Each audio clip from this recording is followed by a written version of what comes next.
Bien, alors maintenant, je dirais que on va passer au point suivant, donc, qui est le point sur le futur des alumni arts et métiers. Donc, c'est Joël Lempereur, donc bon de 19, donc, qui va vous faire cette présentation. Il va vous faire un point d'avancement.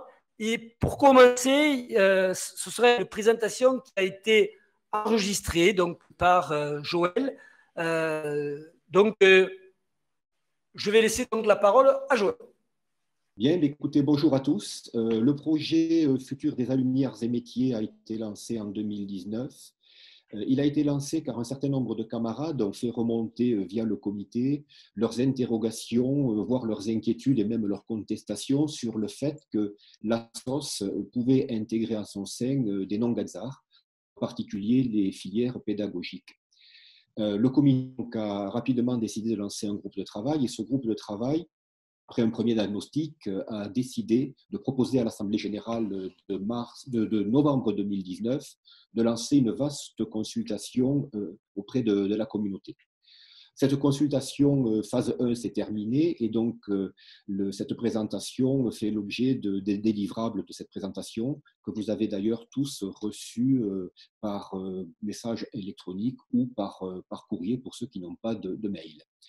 Je vais vous présenter ce résultat et vous pourrez poser des questions à l'issue de la présentation en utilisant l'adresse mail qui vous a été fournie lors de la convocation.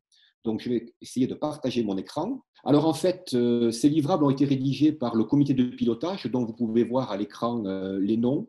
Donc, quelle est la problématique? En fait, la problématique est relativement simple à résumer, même si elle est un petit peu plus complexe à mettre en œuvre. Il s'agit de regarder comment on peut s'ouvrir aux autres, comment rester dans la modernité, mais tout en préservant nos spécificités de Gazar, nos valeurs, notre histoire et notre patrimoine, et regarder comment cela concourt à la renommée de la marque Arts et Métiers. Nous avons bien entendu une exigence forte qui est de trouver un compromis pour éviter la division et même éviter certaines scissions, car certains points de vue sont assez tranchés sur le sujet. Alors, je vais vous présenter rapidement la démarche que nous avons commencé à suivre et j'y reviendrai un petit peu plus tard dans la présentation en présentant le planning détaillé.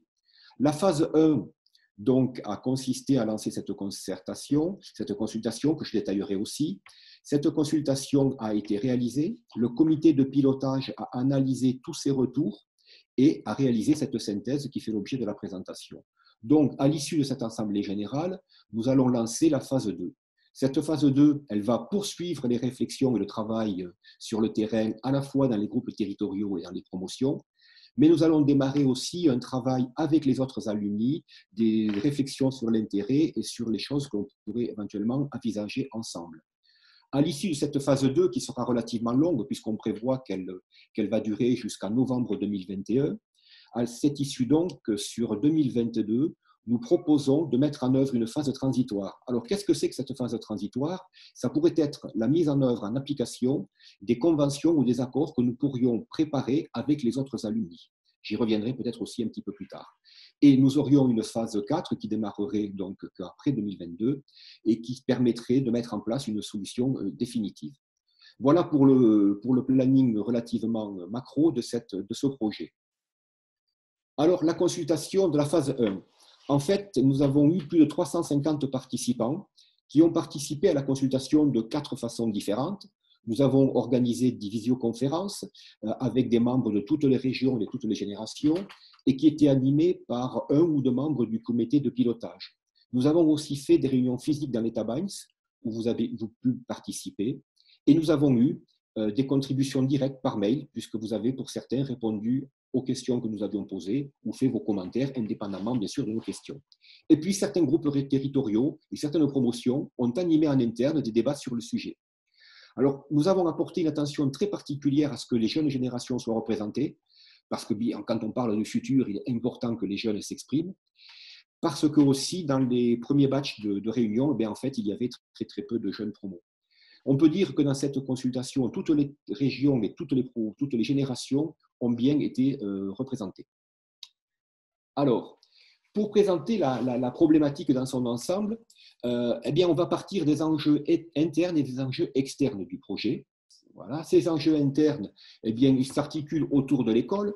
L'école, bien sûr, avec ses formations d'ingénieurs, et en formation d'ingénieurs, il y a deux grandes familles. Le diplôme grandes écoles, le programme grandes écoles et non pas GPE, c'est PGE. Et puis les formations d'ingénieurs dits de spécialité, qui sont des formations locales, régionales, en coopération avec des organismes, donc qui sont un peu l'objet de certaines contestations. Il y a des formations qui tournent autour de la recherche et il y a aussi des formations courtes avec les masters spécialisés. Pour le monde externe, il y a bien entendu les entreprises, les institutions, qu'elles soient collectivités locales, mais qu'elle soit industrielle, monde économique. Et ce monde externe exprime des besoins de formation auprès de l'École nationale supérieure d'arts et métiers, qui répond à ces besoins en mettant en œuvre différents types de filières plus ou moins spécialisées. Alors bien sûr, on va s'attacher au rayonnement de la marque arts et métiers de notre communauté. Et donc le futur des alumni, il va devoir prendre en compte différents enjeux, qui sont bien sûr ces enjeux internes et communs, et puis externes. Alors pour ce qui concerne les enjeux communs, les enjeux communs et nos valeurs à respecter, c'est les valeurs arts et métiers, c'est notre culture, c'est notre patrimoine à la fois culturel et matériel, c'est nos liens forts et c'est le fait que l'on souhaite continuer à partager des expériences en commun. Donc les conditions d'éthique, d'appartenance et d'engagement de notre communauté sont à prendre en compte. Au niveau externe, eh bien, c'est l'ensemble de la marque arts et métiers qu'il faut considérer. Il faut travailler sur la lisibilité des diplômes, car il est vrai qu'il peut y avoir risque d'amalgame, et il faut qu'ensemble, on travaille sur l'amélioration de notre image au niveau global. Les enjeux externes, si on va un petit peu plus dans le détail, quels sont-ils? Il faut que finalement, on soit adapté à notre temps, il faut que l'on soit tourné vers le futur et que l'on puisse pérenniser notre association. Nous devons aussi améliorer la flexibilité, la lisibilité des diplômes, que ce soit auprès des acteurs économiques et aussi auprès des institutionnels. Et nous devons participer au rayonnement de la marque arts et métiers. Et à ce titre-là, il faut préciser que chacune des filières, qui a ses propres qualités, qui a ses spécificités, a son propre rayonnement, et chacune participe au rayonnement de l'ENSAM. Et c'est l'ensemble de ces rayonnements, à la fois de la filière grandes écoles et des autres filières, qui concourent au rayonnement de l'ensemble de la marque. Et ce rayonnement, il faut le considérer à la fois en France, mais aussi à l'étranger. Au niveau des enjeux internes, bien entendu, il faut qu'on s'attache à conserver notre identité forte, notre identité de Gadzar, nos valeurs qui s'appuient sur notre passé commun, sur notre expérience commune tout au long de notre carrière. Nous devons être maîtres de notre futur, bien sûr, maîtriser les évolutions de notre société, en garantir la gouvernance, et nous devons travailler dans le respect des autres filières. Voilà. Concernant la cohérence des comportements, nos valeurs sont fortes et le respect est une de nos valeurs fortes, et nous devons donc aussi respecter les autres filières et participer à leur mise en valeur. La réflexion que nous devons avoir dans ce projet, elle doit être partagée et elle doit être concrète. Nous ne devons pas réfléchir tout seuls, nous devons bien sûr travailler en interne sauce, mais nous devons à un moment donné associer les autres filières et leur proposer des choses concrètes. Si nous faisons quelque chose, il faut qu'il y ait du concret, il ne faut pas qu'il y ait simplement de la théorie sur ce que nous allons proposer. Les fondamentaux. Alors les fondamentaux, c'est bien entendu le titre de Gadzar. Le titre de Gadzar, il est bien sûr réservé aux Gadzar, c'est-à-dire à ceux qui ont suivi les traditions, qui ont été baptisés et qui ont un vécu et une expérience commune forte. Nos valeurs. Alors nos valeurs, c'est l'ADN des Gadzar, mais ces valeurs, bien souvent, elles sont quand même, il faut bien le reconnaître, assez universelles et nous n'en avons pas le monopole. Et en fait, qu'est-ce qui fait vraiment la différence entre un Gadzar et les autres, au-delà de ces valeurs qui peuvent être universelles, c'est surtout la manière dont on les vit, l'importance qu'on y attache et comment on les met en œuvre tout au long de notre vie, qu'elles soient professionnelles, personnelles ou bien sûr dans nos promotions. Concernant l'école, nous devons continuer à accompagner l'école dans ses développements et nous devons orienter toutes nos actions sur le respect, respecter la diversité et concrétiser, comme je disais tout à l'heure, avec des actions très concrètes. Alors bien sûr, il faudra prendre quelques précautions. Alors quelles sont ces précautions? Si nous ne faisons rien, c'est-à-dire que si nous n'essayons pas d'aller dans le sens d'une reconnaissance et d'une ouverture et d'un rapprochement et d'un travail avec les autres, nous risquons tout simplement de prendre le risque de conserver une image un peu sectaire qui nous a un peu collé à la peau pendant certaines périodes. Nous risquons de limiter le rayonnement à la fois de la communauté et de la marque Ars et Métiers. Nous risquons de maintenir ou de ne pas améliorer la lisibilité des diplômes. Et surtout, on prendrait le risque de ne pas participer au développement des autres alumni. Et finalement, ces autres alumni pourraient finalement, en se développant toutes seules, nous porter plus de préjudice que si on travaillait avec elles pour, en quelque sorte, canaliser certaines orientations. L'implication la recherche d'un consensus de progressivité. Il est évident que c'est un sujet suffisamment important pour prendre le temps de réfléchir. Ce sont des sujets que certains maîtrisent peu, d'autres un petit peu plus, et il faudra continuer la concertation pour avancer. Et donc, il faudra certainement, comme je le disais en introduction, passer par des étapes intermédiaires probatoires et surtout prendre le temps de viser un consensus, d'obtenir un consensus le plus large possible sur ce que l'on proposera. Et bien entendu, pour obtenir un consensus, il faut impliquer toutes les parties. Il faut que ces parties elles soient bien sûr propres à la communauté Gadzar, mais aussi, à un moment donné, il faudra travailler avec les autres alumni, les impliquer et écouter leur avis. Alors, quelles sont les principales lignes directrices issues de cette consultation? On a essayé de concrétiser sur ce slide un petit peu les exemples de ce qui concrétise tout ce qui a été dit précédemment. Le premier point fort qui est ressorti, c'est qu'il faut sanctuariser la sauce, c'est-à-dire qu'elle doit être réservée aux Gadzar. La solution qui sera retenue doit faire un consensus pour éviter tout risque de scission. Il est clair que ce risque de scission est réel, hein, certains se sont exprimés clairement à le sujet et on doit en tenir compte. Il est bien sûr nécessaire de considérer et de respecter l'existence des autres formations, ça paraît une évidence et en plus c'est tout à fait en lien avec nos valeurs.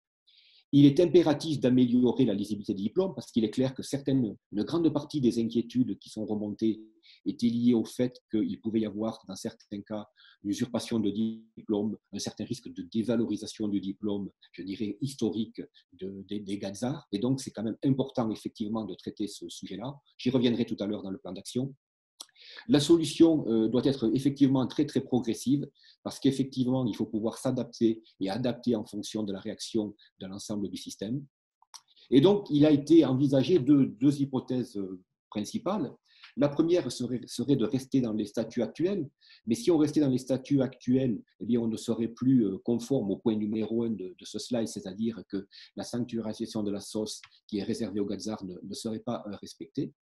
Et donc, naturellement, on a continué de réfléchir à la solution d'assaut.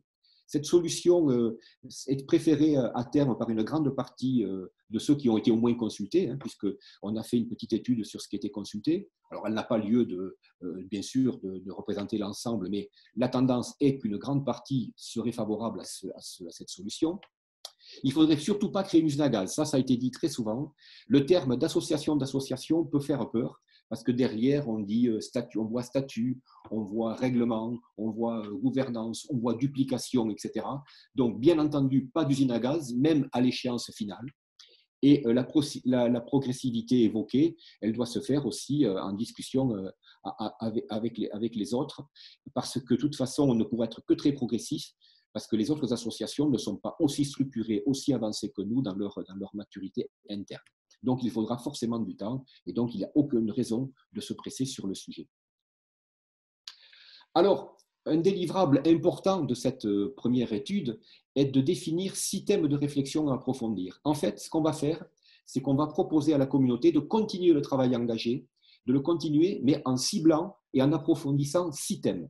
Alors, ces thèmes, ils sont relativement simples à lister. Le premier concerne la vision. En fait, que voulons-nous faire avec ces autres alumni? On va faire un petit peu ce qu'on a fait avec la raison d'être de la sauce. On va prendre un cran au-dessus et essayer de lancer une espèce de réflexion sur quelle est la raison d'être de ce système d'alumni. Que voulons-nous faire? Pourquoi? Avec qui? Pour quelle finalité? Deuxième sujet, Eh bien, il faudra le thème. Donc, une fois qu'on aura réfléchi, nous, sur vers quoi on veut aller, eh bien, il faudra partager ça avec les autres et commencer à discuter avec eux de leur point de vue, qu'est-ce qu'ils souhaitent faire eux de leur côté, comment ils sont organisés, etc., etc. Donc, en parallèle, il faudra travailler avec les autres. Au niveau de ce qu'on appelait des conventions, pour éviter justement d'aller trop vite vers une solution juridique qui pourrait être lourde et qui pourrait inquiéter beaucoup d'entre nous, on propose de démarrer avec des conventions. Et ces conventions, elles seraient signées avec une, deux ou trois alumni. Et on travaillerait d'abord entre nous pour faire des propositions et bien sûr après avec les autres alumni pour voir qu'est-ce qu'on peut partager ou pas, totalement ou partiellement, et aussi qu'est-ce qu'il est hors de question de partager. Et j'ai toujours en tête un exemple facile à citer qui est celui de l'entraide, qui j'imagine sera que la majorité ne souhaitera pas partager, à mon avis, à juste titre. Alors, il y a un quatrième domaine hyper important qui est de lancer un travail concret et avec l'école, ça c'est important, sur la désignation des diplômes pour essayer de clarifier et d'éviter l'amalgame. Donc, on a bien sûr consulté l'école qui est son directeur général, Laurent Champanet, qui est d'accord pour lancer avec nous une réflexion, un groupe de travail sur ce sujet-là. Et d'ailleurs, il m'a rappelé, quand on en a parlé, que c'était un des points de ce type de réflexion, pas celle-là exclusivement, mais il y en a autour de ce genre de réflexion faisait partie de son programme lorsqu'il a candidaté au poste de directeur général. Donc, nous avons le feu vert de l'école pour travailler avec elle dans ce domaine-là. Alors, l'annuaire, il est bien entendu que l'annuaire fait partie du groupe de travail précédent sur les conventions que l'on pourrait ou pas signer, mais l'annuaire mérite un travail spécifique. Il est très important parce qu'il est vu de l'extérieur, il est utilisé par tous les gazards, et aujourd'hui, dans notre annuaire, il y a une partie qui concerne les autres filières, qui n'est pas, il faut bien le reconnaître, suffisamment claire, et donc il y a un très très gros travail à faire autour de l'annuaire. Est-ce qu'il faut plusieurs annuaires? Est-ce qu'il faut que chacun vive sa vie? Est-ce qu'on peut mettre des choses en commun? Voilà. Mais l'annuaire est central pour nous, c'est un super outil à la fois interne et de rayonnement vers l'extérieur qu'il faudra travailler de façon spécifique. Et puis, un dernier thème que l'on a appelé reconnaissance mutuelle, ben, ça veut dire qu'au-delà des conventions très concrètes et pratiques, il faudra travailler sur le fond, quel type de principe on veut mettre en œuvre, quel type d'échange, quel type de vie ensemble ou pas. Et ça, il faudrait même, je dirais, l'avoir dès le tabac, puisqu'il faut aussi le reconnaître, qu'on le veuille ou non, ces élèves vivent plus ou moins longtemps dans les tabacs, ils côtoient les conscrits, ils commencent à faire des choses ensemble, d'autres ils ne le font pas. Donc cette réflexion du comment vivre ensemble, une réflexion qui est un petit peu culturelle et de fond, doit être traitée. On a pensé que ça valait le coup de faire un sujet spécifique sur ce thème-là. Alors maintenant, on va en arriver au planning un petit peu plus détaillé que l'on vous propose de lancer. Donc la phase 1, on en a pas mal parlé, je vais rapidement la résumer. Nous avons fait des informations consultations. Ces informations consultations nous ont permis de travailler sur un livrable. Ce livrable nous permet de vous proposer 6 axes de réflexion. Et bien sûr, dans ce livrable, je ne l'ai pas encore dit, c'est très important, mais vous l'avez peut-être déjà vu sur les documents qu'on vous a envoyés, ce livrable contient aussi la réponse à toutes les questions que nous avons identifiées dans les remontées des différents groupes ou de différentes réunions. Nous avons essayé de répondre à toutes les questions sur un document Word qui vous a été fourni. Donc, une fois que nous avons fait ce travail, eh bien, comment, du point de vue méthodologie, on pense travailler? Il est fondamental de continuer sur la lancée, c'est-à-dire de travailler avec les régions et les promotions. Il faut démultiplier au maximum. Donc, on se propose, avec ces 6 thèmes, d'envoyer dans les jours qui viennent à chaque président de groupe et à chaque délégué de promotion un canevas pour organiser dans sa promo, dans son groupe, de façon très libre, un groupe de travail sur un thème ou plusieurs groupes sur plusieurs thèmes, au choix, liberté totale de travailler sur tel ou tel thème, sur 1, sur 2, sur 3, ou pas du tout si certains ne le souhaitent pas, bien entendu, et d'intégrer et de nous retourner, bien sûr, le résultat de ces réflexions avec un petit compte rendu, mais surtout, quelque chose d'important, il faudra nommer un rapporteur par groupe ou par sous-thème, voilà, que les groupes auront décidé. Et pourquoi ça?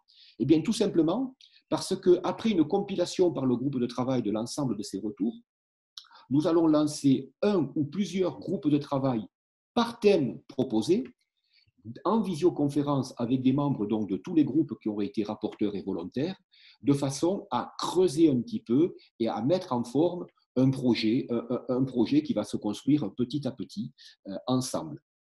Eh bien, une fois que nous aurons fait cela, ce travail, donc, dans un premier temps, va se faire uniquement en interne avec que des membres de la SOS, mais en parallèle, on va lancer, avec la gouvernance des autres alumni, des discussions qui vont aussi travailler en parallèle, et on fera la synthèse de tout ça, et on sera donc en mesure, donc en phase 3, disons à la fin de cette phase et en début de phase 3, aux environs du mois d'avril, alors bien sûr on ne peut pas être précis, ce sont des ordres de grandeur, de faire un point d'avancement et de commencer certainement à avoir des esquisses de convention que l'on pourrait commencer à présenter à l'Assemblée générale du mois d'avril 2021.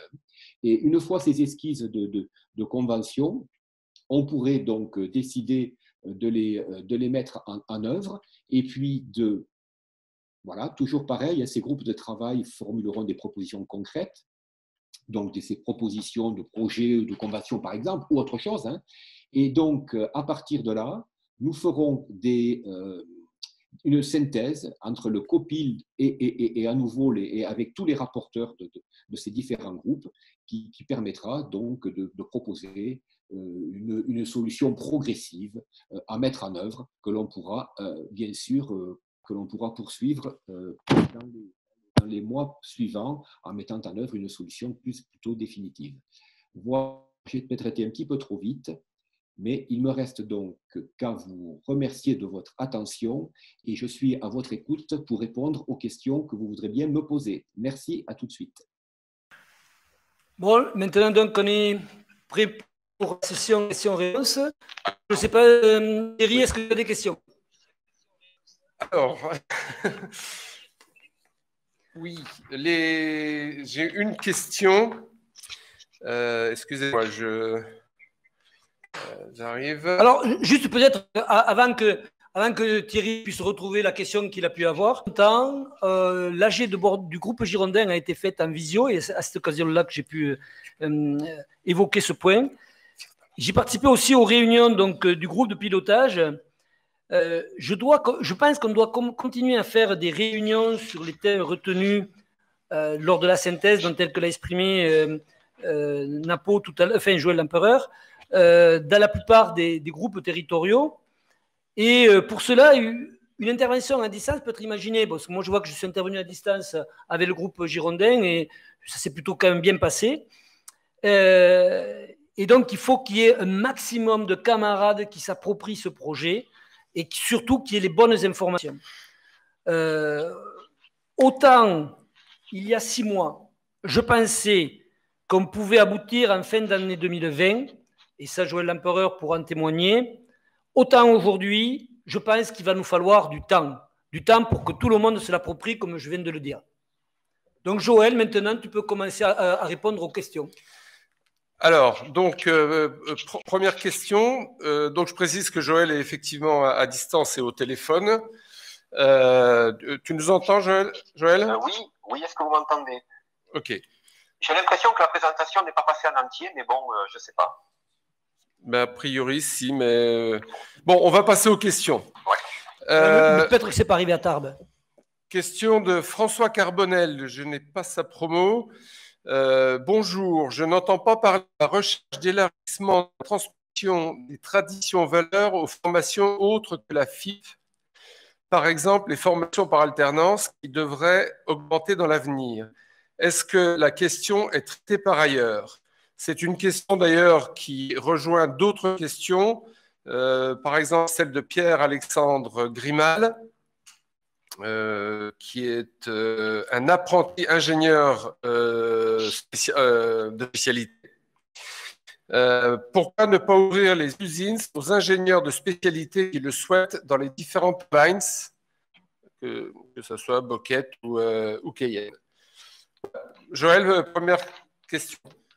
Oui, alors merci pour cette question qui est effectivement une question très importante et de fond dans le sujet sur lequel nous avons échangé dans les différentes réunions ou conférences téléphoniques. La tendance qui ressort de ces échanges, c'est que effectivement l'usinage entre guillemets, on parle de première phase de la vie à l'école, sur les filières dites pédagogiques et les autres filières en général, semble très très très difficile à mettre en œuvre parce que tout simplement il y a de grosses contraintes matérielles, les emplois du temps, le fait que les jeunes partent, reviennent, etc. Mais au-delà de cette difficulté, donc je dirais très technique qui concerne la première phase, qui serait des usinages, il faut bien rappeler quand même que nos usinages, s'ils sont hyper importants, si c'est le point de départ de toute notre aventure de Gazar, ils ne font pas tout. Ils ne font pas tout, et au-delà de l'usinage, derrière, il y a au quotidien, tout au long de sa vie, et en particulier dans les promos, une expérience commune, intense, forte, qui fait que finalement, eh bien, on est là tous autour du téléphone aujourd'hui, des vieux, des jeunes, etc. Je ne vais pas vous faire la leçon. Donc, faire des usinages, j'allais dire, au rabais, parce que ça ne serait que ça que l'on pourrait faire si on voulait tenter quelque chose. D'une part, ça serait compliqué, le résultat propre à l'usinage ne serait peut-être pas obtenu. Et en plus, si derrière, il n'y a pas une vie de promo, des occasions de se voir régulièrement, etc., et d'être dans la communauté arts et métiers, on risque de ne pas finalement avoir le même type de lien et le même type de cohésion. Donc voilà un petit peu aujourd'hui les grandes lignes de ce qui ressort. Je ne dis pas que la solution, elle est complètement d'exclure cette idée, mais voilà, c'est très complexe. Il semblerait quand même que la grande majorité des camarades pensent quand même ainsi. Voilà. Mais c'est vrai que cette question a été posée à plusieurs reprises. Voilà ce que je peux dire sur ce point-là pour l'instant. Je ne doute pas qu'il sera abordé dans les différentes réunions qui suivront, et on verra si ce que je viens de dire comme étant une tendance se confirme. Ok, merci Joël. Autre question de Clément Jiménez de la Cayenne 185. Au vu du point actuellement en discussion sur ce qui s'appelait l'élargissement de la SOS, je pense qu'il serait plus qu'opportun de traiter l'approbation des sociétaires que les cas des promos gazariques et suspendre jusqu'à la clôture du dossier les éventuelles autres demandes, IT2I, Master. Ok, alors je comprends bien la question, elle est légitime quelque part, mais je vais d'abord rappeler un point quand même essentiel. Nous avons des statuts qui régissent le fonctionnement de notre société, et le minimum est que l'on les respecte jusqu'à nouvel ordre, c'est-à-dire jusqu'à ce qu'ils aient été modifiés. Ceci étant, je vais rassurer Jiménez sur le fait que son point de vue, il est tout à fait entendable, et je peux le certifier, qu'à l'intérieur même du comité, ce point de vue-là est exprimé, et qu'à chaque session du comité, lorsqu'on présente les chiffres, on me fait cette remarque, et un camarade en particulier, que je ne citerai pas, mais je lui fais un clin d'œil, il se reconnaîtra. Et ma réponse est toujours la suivante. L'application des statuts nous amène à continuer, d'une part, à annoncer les intégrations, mais aussi de continuer à appliquer ces statuts, c'est-à-dire à réaliser quelques intégrations. Je rappelle que les intégrations à la sauce sont décidées par une commission d'admission avec plusieurs gazards, que les dossiers sont examinés un par un, qu'il y a des conditions, les parrains, la lettre d'engagement. Donc, quand les conditions sont respectées, il nous est très difficile par principe, parce qu'on est en train de débattre du sujet, d'interdire l'accès qui corresponde à nos critères. Par contre, pour essayer de trouver un équilibre, parce que je le dis bien, cette question est tout à fait légitime, ce que nous avons fait, alors je ne sais pas si ça satisfera tout le monde, mais c'est ce que nous avons fait. Nous avons continué d'appliquer les statuts, mais nous avons éviter de faire une trop grande promotion auprès de ces filières-là pour les amener vers nous. On n'a pas fait une grande promotion, on n'a pas fait de lettres comme ça pouvait éventuellement se faire à certains moments spécifiques, mais on applique les statuts au pied de la lettre, et je pense que c'est notre devoir de le faire ainsi. Et puis on ne peut pas préjuger de ce qui sortira des discussions actuelles. Donc pour l'instant, on continue au mieux de ce qui est fait. Voilà pour la réponse à cette question. Merci Joël. Il n'y a pas d'autres questions. Je vais juste faire une remarque. Oui. On me signale qu'il semblerait qu'il y ait eu une difficulté sur la diffusion de la vidéo. Oui, la chaîne n'a pas passé. Il semblerait qu'elle ne soit pas allée jusqu'à son terme. Donc là, on va regarder ce qui s'est passé. Et pour répondre là aussi à des questions posées, l'ensemble des vidéos seront disponibles dans leur intégralité à ce moment-là, dans le courant de la semaine prochaine sur le site YouTube AMTV. Donc, vous pourrez revoir l'intégralité de l'AG présentation en replay sur le site. Si tu m'y autorises, Thierry, si tu m'y autorises. Bien sûr, je t'autorise. La fin qui a été escamotée était quand même essentielle puisqu'il s'agissait de présenter, bien sûr, au-delà des systèmes, le plan d'action et la méthodologie de travail. Je vais quand même en dire deux mots. Hein. La méthodologie de travail va être poursuivie. Nous allons très rapidement solliciter les groupes territoriaux et les promotions pour qu'ils animent en interne des réflexions sur les systèmes. Chacun des groupes ou promotion choisira le nombre de thèmes qu'il veut. L'essentiel, c'est qu'on avance sur le sujet.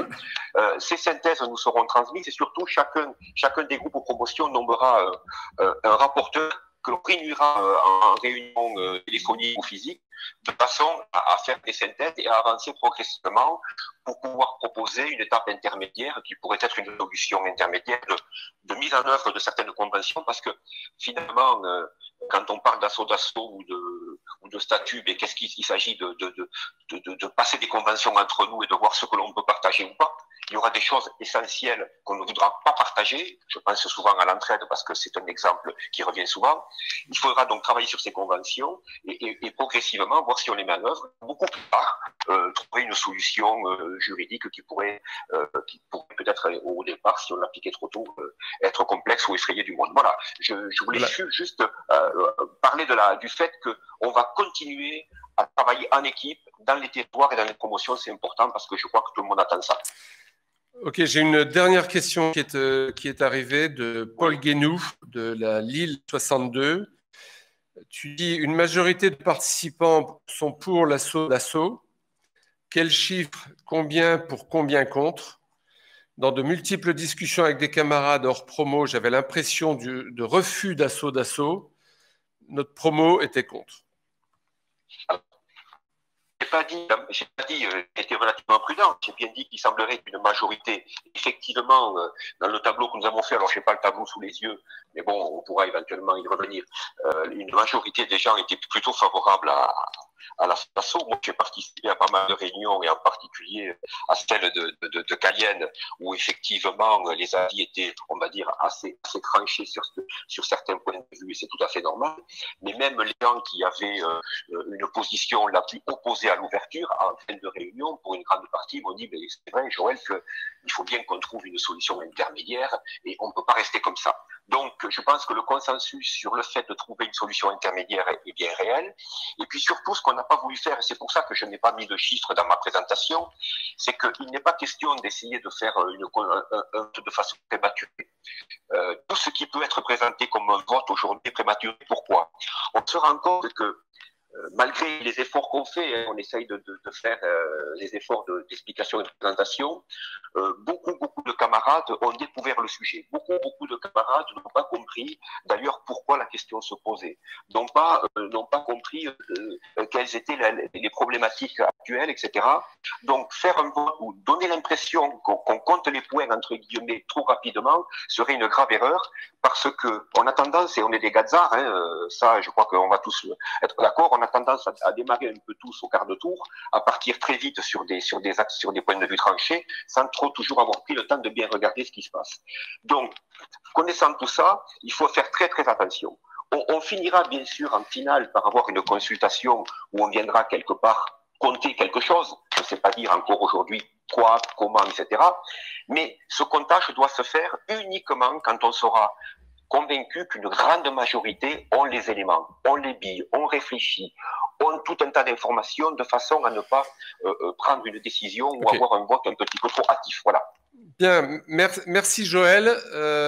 Donc je n'ai plus de questions et dans le respect du timing, Jean-Marie. Merci.